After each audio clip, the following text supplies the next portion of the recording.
akan tidak mengetahui kisah ini. Sebuah sejarah kelam Jepang yang terjadi di sebuah desa terpencil. Pembantaian massal yang menewaskan 31 orang dalam waktu semalam, termasuk pembunuhnya sendiri. Kisah tragis dan mengerikan ini dikenal dengan nama pembantaian Tsuyama. Tidak ada yang menyangka, Mutsutoi, seorang pemuda biasa yang sempat dikucilkan seluruh penduduk desa, bisa melakukan pembunuhan sekeji ini dalam waktu semalam.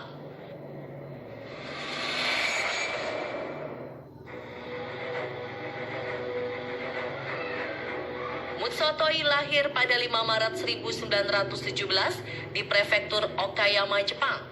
Keluarga Mutsutoi sangat berkecukupan dan merupakan keluarga yang harmonis. Namun kebahagiaannya bersama orang tua hanya terjadi beberapa tahun. Ketika masih kecil, Mutsutoi dan kakak-kakaknya menjadi yatim piatu karena kedua orang tua mereka meninggal akibat penyakit tuberkulosis. Pada masa itu, penyakit TBC adalah salah satu penyakit yang paling ditakuti penduduk karena belum ada obatnya.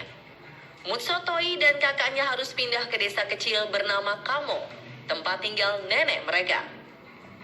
Meski tidak memiliki orang tua lagi, Mutso dan kakaknya diketahui sangat bahagia dan sangat dekat dengan neneknya. Mutso juga dikenal sebagai anak yang ceria dan periang.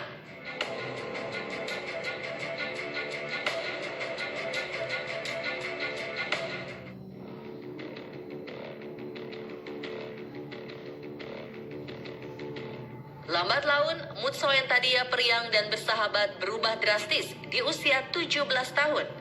Pada 1934, kakaknya memutuskan untuk menikah dan pindah meninggalkan dirinya.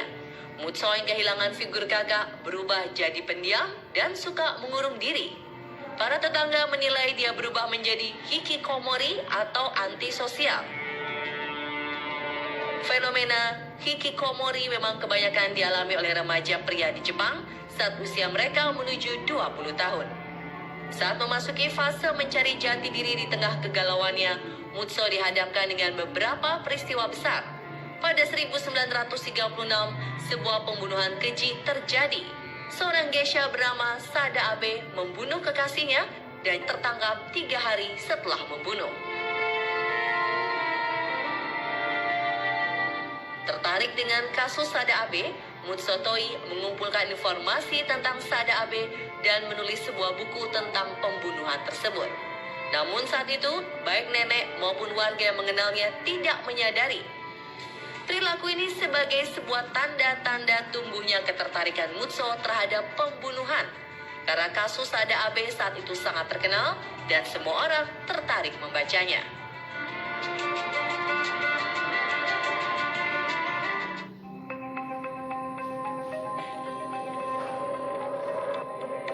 Pada 1937, Mutso diketahui mengidap penyakit TBC.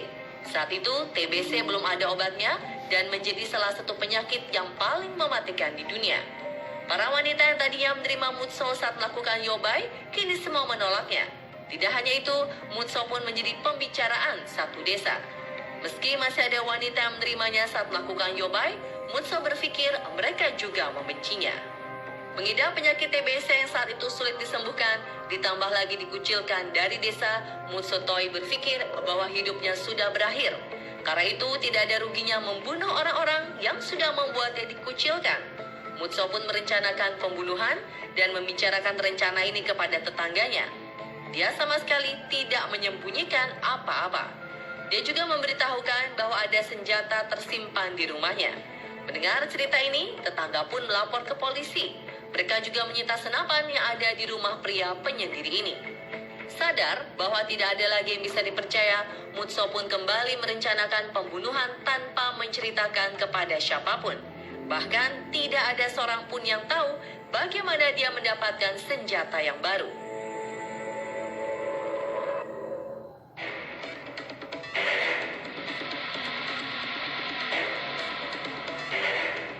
20 Mei 1938, Mutsutoi mulai bergerak. Dia mematikan aliran listrik di desanya sehingga desa menjadi gelap gulita. Penduduk berpikir listrik mati karena ada kesalahan teknis saja. Tidak ada yang curiga sama sekali. Mutsotoi menunggu hingga larut malam. 21 Mei, kira-kira pukul 1:30 dini hari, Mutso pun melancarkan hasratnya untuk membunuh. Dia membunuh neneknya terlebih dahulu dengan menggunakan kapak. Setelah itu, Mutsotoi mulai merayap masuk ke rumah penduduk dalam senyap. Dalam semalam, Mutsotoi membunuh 29 orang tetangganya dengan menggunakan kapak, pedang katana, dan senapan. 2 di antaranya sempat dilarikan ke rumah sakit, namun tewas di perjalanan. Tidak ingin dikenai hukuman, Mutsotoi pun menghabisi nyawanya sendiri setelah melakukan pembantaian keji tersebut.